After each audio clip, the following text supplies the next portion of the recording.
Salut YouTube. Bon, aujourd'hui, nouvelle vidéo. Il y a une petite vidéo que j'ai fait récemment d'ailleurs où je parlais des faux touristes, enfin la fin des faux touristes. Et ben aujourd'hui, je vais vous montrer ce que ça fait de se faire refouler à l'entrée de l'aéroport en Thaïlande. Et vous allez également savoir ce qu'il faut faire après un refus en Thaïlande. On va voir deux histoires extrêmement récentes. Une qui a fait le tour des réseaux, vous l'avez sûrement déjà vu passer, et une racontée par un Français sur Reddit. L'avantage de ces deux histoires, c'est que c'est des histoires totalement différentes. La raison du refus n'est pas du tout la même. Et également, ça va se passer dans deux aéroports différents. Ça va se passer à Suvarnabhumi et également à Don Muang, deux aéroports internationaux de Bangkok. Avant de commencer cette vidéo, une petite pub si jamais vous souhaitez apprendre le thaï.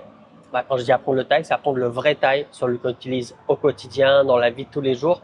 J'ai créé ma formation complète auquel je vous explique de A à Z comment j'ai fait pour parler thaï couramment. Vous pouvez le voir à travers mes micro-trottoirs, mais également mes interviews 100% en thaï. Je vous mets le lien dans la description et si jamais vous avez des questions concernant l'expatriation en Thaïlande, j'ai créé des appels personnalisés. On passe 1 heure ensemble, soit par téléphone, soit par visio, auxquels je réponds à toutes vos questions. Donc profitez-en, tout est dans la description. Alors, fin de cette petite pub. Très récemment, en scrollant sur TikTok, sur Instagram.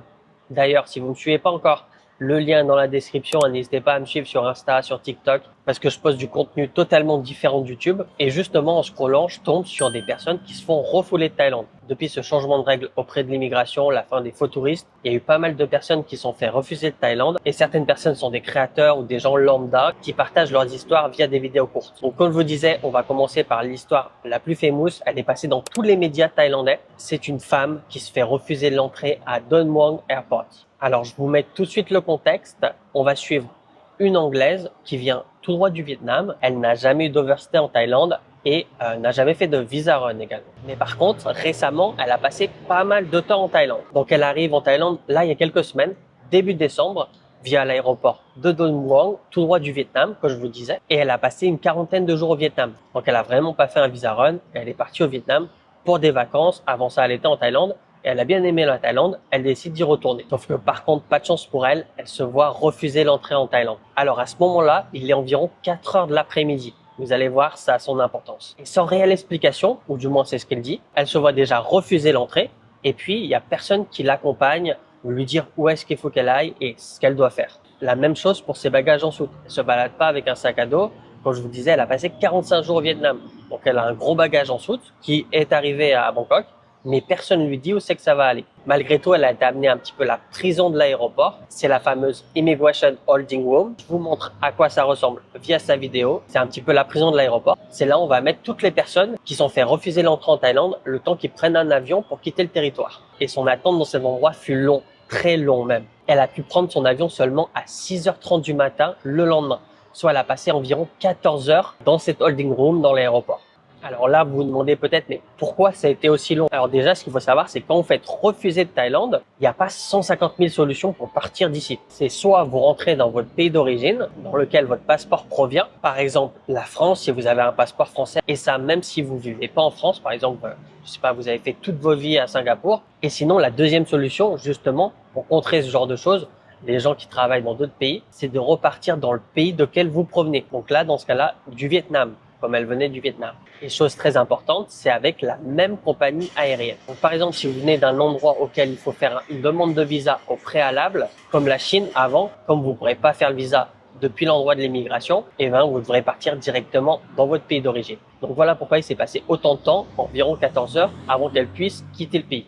Maintenant, on va voir pourquoi elle a été refusée, sachant que vous allez le voir, mais en fait, elle est retournée en Thaïlande quelques jours après son refus. Elle a été refusée, elle est rentrée au Vietnam. 1 ou 2 jours après, elle a repris un avion et elle est tout de suite retournée en Thaïlande auquel elle a réussi à rentrer. Alors la raison officielle de son refus, c'est le manque de fonds. En fait, apparemment, d'après ce qu'elle dit, elle aurait rempli un formulaire avant de rentrer en Thaïlande, mais elle disait dans le stress et dans la précipitation, elle a rempli le document un peu n'importe comment. Alors ne me demandez pas quel document elle a rempli, j'en sais rien, je pense pas que ce soit le TDAC, parce qu'il me semble pas que dans le TDAC, on vous demande de remplir des informations concernant l'argent que vous avez, parce que justement, dans ce formulaire, en fait, on lui demande d'écrire ses fonds. Et apparemment, d'après sa vidéo, elle l'aurait mal rempli. Et en fait, elle savait pas qu'en Thaïlande, pour rentrer en Thaïlande, c'est une règle qui existe depuis très longtemps, mais très peu demandé. On peut vous demander de prouver un minimum de fonds avant de pouvoir rentrer dans le pays. Et la somme est de 20 000 bahts, soit un peu plus de 500 euros. Alors, je pense que je l'avais déjà dit dans une très ancienne vidéo une des premières de ma chaîne,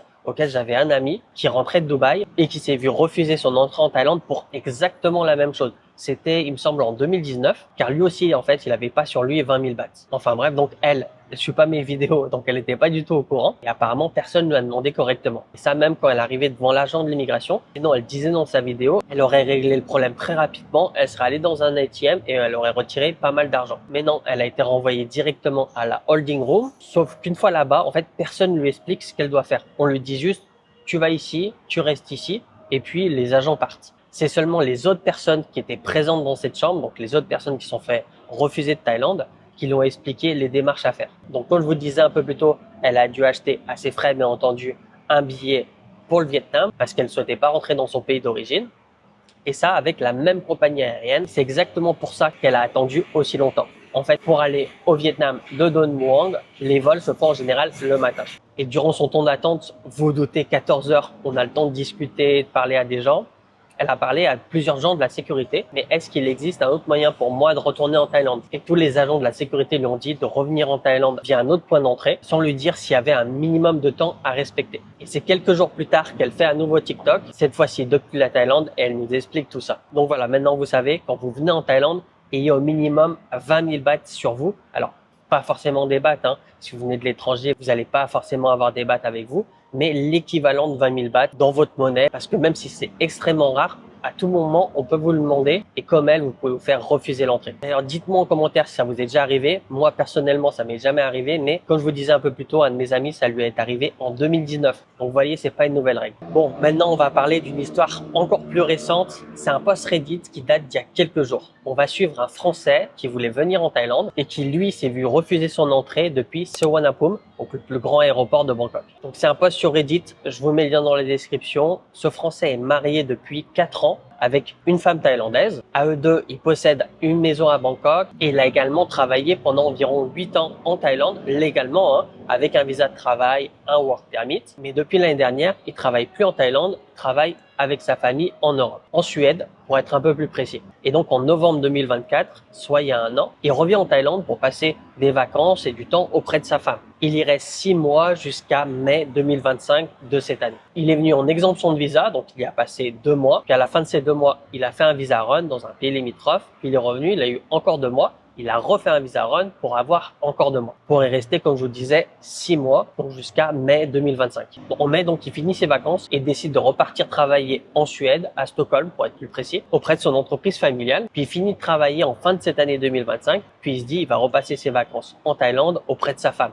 Donc, il décide de revenir en Thaïlande le 5 décembre. Si vous calculez, il s'est passé environ 7 mois depuis son dernier séjour en Thaïlande. Mais malheureusement, pour lui, à son arrivée à l'immigration, c'est une toute autre histoire. Il a été rapidement mis à l'écart. On lui a posé plein de questions.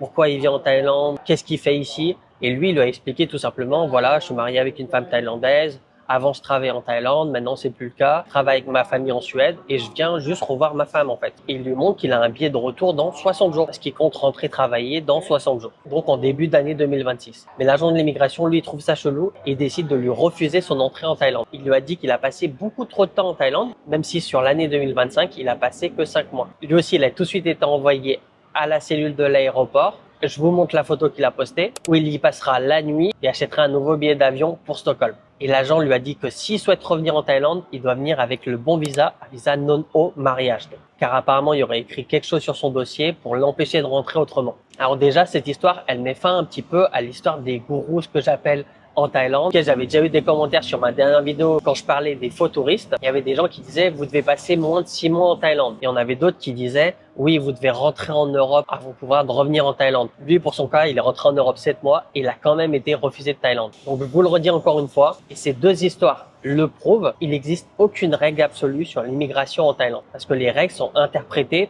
par des humains. Et les humains, ils ont le droit d'avoir des doutes, des suspicions, et surtout, ils ont le droit de vous refuser l'entrée, que vous trouvez ça normal ou pas. C'est les hommes de loi, comme par exemple l'anglaise qui s'est vue refuser son entrée. 2 jours après, elle est revenue. On lui a même pas demandé de prouver son argent et elle est rentrée sans aucun problème. Il s'est passé que 2 jours. Autant le français de la dernière histoire, il revient aujourd'hui et il n'a aucun problème. On lui pose aucune question. Comme j'avais déjà raconté mon histoire plusieurs fois, moi aussi je me suis vu refuser l'entrée. Je suis allé dans un autre contrôle le même jour, à même pas 5 minutes près. et je suis rentré par un autre agent. Donc encore une fois, chaque agent est différent. Les gens sur YouTube, sur TikTok, sur Facebook, n'importe où peuvent vous donner leur avis, mais ne prenez rien au pied de la lettre. Ça n'engage que si vous faites refuser l'entrée, ils vont pas vous rembourser eux-mêmes le billet. Autant vous passez avec quelqu'un d'exigeant, qui aime pas bien votre tête, il a un doute sur vos intentions en Thaïlande. Là, vous repartez d'où vous venez. Tu tentes ta chance le lendemain, la personne est cool, relax, elle regarde à peine ton passeport, elle te tamponne et tu rentres tout de suite en Thaïlande. Enfin bref, maintenant je vais vous dire les erreurs que je pense a fait le Français avant d'être refusé de Thaïlande. Déjà, pour passer 6 mois en Thaïlande entre 2024 et 2025, il a fait 2 visa run qui étaient inutiles. Il y est resté 6 mois, il aurait pu faire très bien qu'un seul visa run. En fait, il serait rentré avec 60 jours, donc 2 mois. Il aurait fait une extension de 30 jours supplémentaires, ça lui fait 3 mois sur le territoire.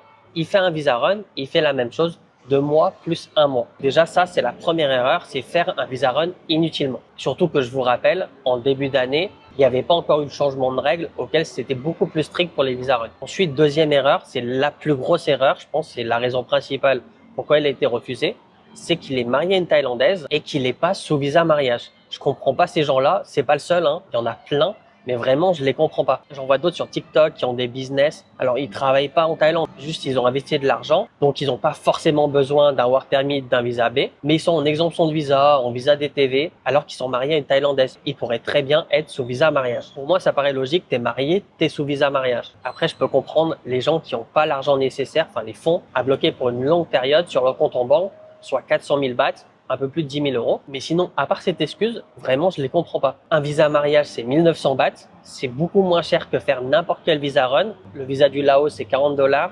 Le visa du Cambodge, il me semble, c'est 30 $, sans compter le bus ou l'avion, etc. Mais surtout, ça évite ce genre de problème. Après, vous allez dire, mais toi, t'es marié et t'es pas sous visa mariage, t'es sous visa business. En fait, moi, déjà, j'ai eu mon visa business avant d'être marié en Thaïlande. Du coup, j'ai la flemme de changer pour plusieurs raisons. La première, c'est financier, même si c'est pas grand-chose. C'est comme je suis sur visa business, c'est ma boîte qui va payer le visa. La deuxième raison, c'est comme je suis sur visa business, c'est ma boîte qui fait les démarches, qui va donner tous les papiers, prendre mon rendez-vous. Moi, quand je fais mon visa, ça dure 5 minutes à tout casser, hein. Tandis que si je suis sous visa mariage, c'est à moi de faire le visa. Et c'est relou parce qu'il y a plein de photos à prendre, plein de documents à ramener. Donc, si la boîte le fait pour moi, c'est beaucoup mieux.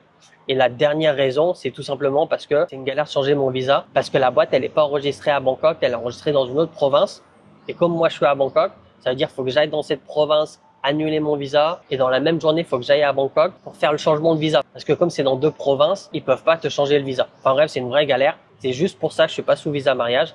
Après, bien sûr, si je travaille plus dans cette boîte, je passerai directement sous visa mariage. Il n'y a pas d'autres questions à se poser. Vous n'allez pas me voir sous DTV ou touriste. Enfin bref, voilà les erreurs qu'il a faites. Dites-moi en commentaire si vous, ça vous est déjà arrivé de vous faire refuser l'entrée en Thaïlande. Comme d'habitude, n'oubliez pas de vous abonner. Si ce n'est pas déjà fait, de liker la vidéo. C'est très important pour savoir si vous avez aimé la vidéo. Un grand merci à tous les tipeurs de la chaîne. Vous avez leur nom dans les premiers commentaires, mais également les membres de la chaîne. N'hésitez pas, si vous voulez soutenir la chaîne, il n'y a pas plus simple. Et puis moi, je vous dis à la prochaine. Ciao!